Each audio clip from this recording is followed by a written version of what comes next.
Senator Ossoff, good to work with both of you on this really critical committee. Secretary Collins, you are charged with making sure we keep our promises to our veterans. And I will tell you, as the daughter of a veteran, one who had great need for the VA benefits, I take this work seriously. Now, Mr. Secretary, I know you hate scaring our veterans, but here's what I know. When you fire thousands of VA staff with no rationale beside Musk said so, that really scares veterans. When you cancel hundreds of contracts, including a cancer registry in my state, that scares veterans. When you muzzle our researchers, that scares veterans. When you eliminate the VASP program, which helps save veterans from foreclosure on their homes, that scares veterans. When you remove language saying veterans and doctors can't be discriminated against based on their political views or marital status with no explanation until after people called it out, that scares veterans. And more than just scaring veterans, it puts the care and the support they have not only earned, but are entitled to in serious jeopardy. So if you're concerned about scaring veterans, my suggestion is to stop doing what you're doing. Focus on what matters. Stop implementing policies with no explanation or analysis. Lift the hiring freeze and get our facilities fully staffed. So to that end, I have a few questions about some of the actions that veterans have told me they are deeply concerned about. And I hope today you can put their minds at ease and give us some clear, straightforward answers. Secretary Collins, there's been a lot of discussion regarding your decision to modify VA provider guidelines that would open the door to discrimination. You struck the words age, national origin, politics, marital status, and disability from the anti-discrimination policy that was applied to our VA hospitals and our clinics. When you changed the guidelines and removed the words making clear when discrimination is not tolerated, what you actually signaled to veterans across the country that they may be actually denied the care that they need. So, Mr. Secretary, if you insist these categories are already covered by federal law, and therefore your changes do not provide openings for discrimination, will you commit then to reinstating the previous policy? Senator, this is exactly what, and I appreciate you taking my own words, because it's about time that somebody up here actually decided that they were not going to continue to repeat false things that keep people and veterans from actually trusting the VA. And by bringing this up again, which was a Guardian article, which, by the way, two major publications, the Post and Times, others who looked into this said there's nothing there, but the Guardian, who wanted clickbait, decided to run with something, and then it was amplified, is scaring veterans. And if they're concerned, because also understand something. No, let me finish this, because this is important. Because I've been accused of this. It's not scaring. Nothing was changed that actually affected it. This is the problem we're seeing. Title V USO Code 2302 prevents discrimination based on marital status, political affiliation. 7102 participation rights and barring interference with those rights, all there. VHA Directive 1019 governing all medical services provided by VA and prohibits discrimination on the basis of marital status or political affiliation. There's nothing changed. By the way, our bylaws also don't say that we have to feed our patients 3 times a day. Should we put that in there specifically? Well, Mr. Secretary. No, I'm not going to let you get away with this. I'm going to tell. I have the floor for a second. No, I mean, let me just you're not tell being you truthful with this. What I'm telling you is what veterans hear and what Americans hear. Please listen. When you take something out, it says that's been eliminated. Period. No, it does not.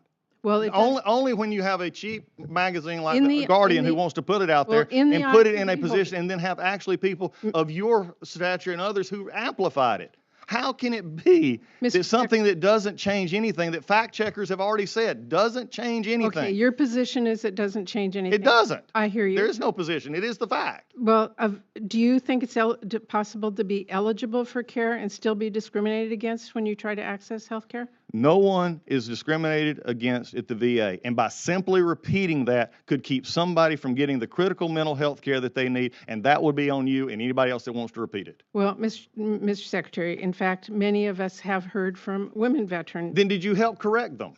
Mr. Secretary. Did you help correct them? Mr. Or did you run the line? Did you? You took the words I did. out. I I've did been on not. TV. I've been on TV. I put out videos. I've done everything because of a false article. I cannot believe we're still going down this route. Well, I can believe It's it. amazing. I can believe it when you take words out that people hear them and I'm telling you that, Mr. Secretary. I'm simply telling you when you took those words. In a heated Senate Veterans Affairs Committee hearing, Senator Patty Murray took direct aim at VA Secretary Collins, accusing the administration of policies that she says scare veterans. What followed was an intense back and forth that exposed deep divisions over the treatment of America's heroes. Today we're breaking down the explosive exchange from controversial policy changes to questions about funding and censorship inside the VA. Senator Murray, the daughter of a veteran herself, wasted no time setting the tone. She accused the VA secretary of betraying the agency's mission by firing thousands of staff without clear explanation, allegedly. And I'm telling you that, Mr. Secretary. I'm simply telling you when you took those words out, people heard it in a specific way. Therefore, I'm asking you, why don't you put them back in and No, eliminate they this? heard it in a specific way Well, we because disagree. a reporter who looked for clicks decided to write an article that he knew was false. Again, I have heard from women veterans about experiences, which is why I have. Do you have an this example that committee. you can give to me? Because I'll make sure it's corrected. Nobody is to be Well, discriminated if you're against. going to call each individual woman in the country and tell them they're not going to be discriminated There's not every against. woman in the country that's done this because number one, Well, we let only me serve move veterans. on. Let me move on. I want to ask you about the Toxic Exposure Fund. This is really critical. Congress has already appropriated funding for medical care, which has been passed into law. Your budget request proposes to cancel $18 billion of that money and shift it over to the Toxic Exposures Fund. I am supportive of putting funds where they're needed, but I do want to make sure that you are aware there are specific limitations for the use of those funds that are in statute. These are guardrails. There are guardrails to prevent misuse and address concerns. We put that in because of concerns from my colleagues on the other side of the aisle who were very concerned about turning that into a slush fund. So can you commit to us that you will abide by those limitations for all the funds being spent from the TEF to include agreements which made with the committee about what expenses incident to delivery of care means? We're committed to following the law and the stuff that we're supposed to in this, and I know this was a concern from previous administration because the previous secretary to my seat actually said he could do whatever he wanted to with those funds. Okay, I'm willing to work with this committee, as I have said and told you before. I'll work with this committee to follow the rules on All that. I'm asking is, you're asking to move $18 billion into that fund. Are you committed to following the guardrails, the language, the statute language that surrounds those funds? Because, Mr. Secretary, if that is true, then how can you commit that the veterans who were and are eligible for care that is unrelated to toxic exposures will not have their care cut off or limited because of the $18 billion decrease to funds? Because as we look at our budgets and we take the monies that are coming in, we're going to meet the needs of the veterans who come before us. Well, I find it really challenging to think that you can take $18 billion out of general medical care, put it into the TEF fund, and I have no problems with the TEF fund as long as we live by the limitations, but that is care that other veterans will not see. And let me just ask you, Mr. Chairman, if I have time, one final question. I have repeatedly raised concerns over the direction VA is taking with the research program. And now it was reported that VA officials are ordering physicians and scientists to not publish their work without seeking approval from Trump's political appointees. According to a VA official, this policy is specifically in place to prevent, and I quote, negative national exposure. So, Mr. Secretary, if a research finding would advance veterans' health but does not align with the administration priorities, will you allow it to be published? I'm not familiar with the question you have and not going to answer a hypothetical, but I don't foresee anything. We've not done anything to restrict our researchers and going forward. Well, this is on your website. Okay, we're not restricting our researchers.